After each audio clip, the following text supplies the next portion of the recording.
Potton has a long history of being a market town, but there hasn't actually been a market for a very long time, and 3 local residents have got together to create the very first seasonal market.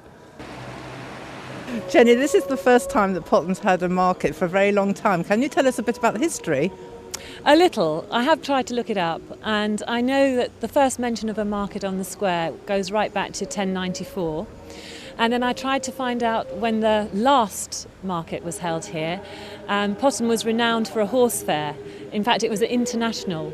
And the last recording of that is 1932. So we think that might be the last market that was on the square, but not absolutely sure. And why have you done this then today?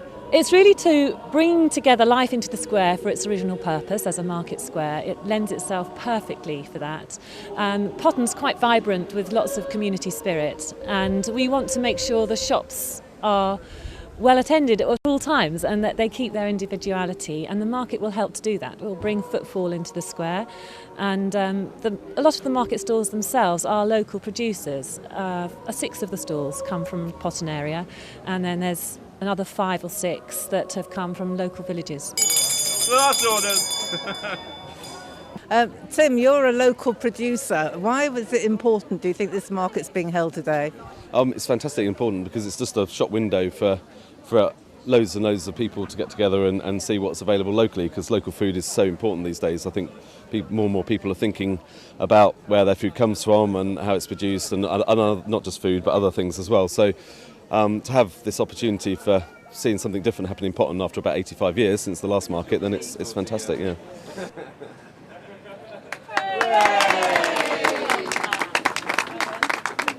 Jane, how long have you lived in Potton? All my life. Yeah, well, I moved away when I got married, but I've come back, so. So can you remember a market like this before? No, never. So I think it'd be a good idea if we did have one, because it brings other people into town. How long have you lived in Potton? Oh, gosh, since I was about 13, with a little break of a few years in between. Can you remember having a market like this on the square before? No. Do you think it'll affect the shops at all? No, I don't. No, because I think people come in and haven't been here before, and then when they find out there's other shops around, when there's not a market, they'll come back again. What sort of things would you like to see here? Perhaps more toys, home, handicraft type toys maybe for the children. Jo, what's your role in this event today? How have you helped? I've been part of the working group that's put together the plastic bag free Potton and the market, and we're working towards making Potton a fair trade town as well. Tell us about the bag that's been given out to every household in Potton, I believe. That's right. We're making Potton a plastic bag-free town, and we wanted to do it in a positive way. So rather than saying people couldn't have plastic bags, we wanted to make sure everyone had a cotton bag that they could bring. So we've developed this cotton bag.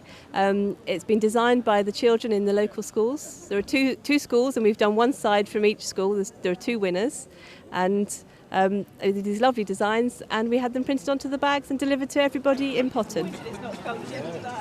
Oh, it is cold. And the plans for the future? Well, the spring one will be next, and that will tie into Easter. So we're hoping to get some chocolate, eggs, fresh fish, and a different variety. There are feedback questionnaires I've put out as well, so that people can ask to have the same stalls return. And because at the moment it's very much been a lot of input from 3 of us, but I'd really like it to be a community thing, and so whatever Potton people want is going to come, and try and keep it just good quality and local producers. Well, this first seasonal market has been a great success, and if you're doing something similar in your town, let us know and we'll come along and film it. This is Judy Oliver from Local News TV.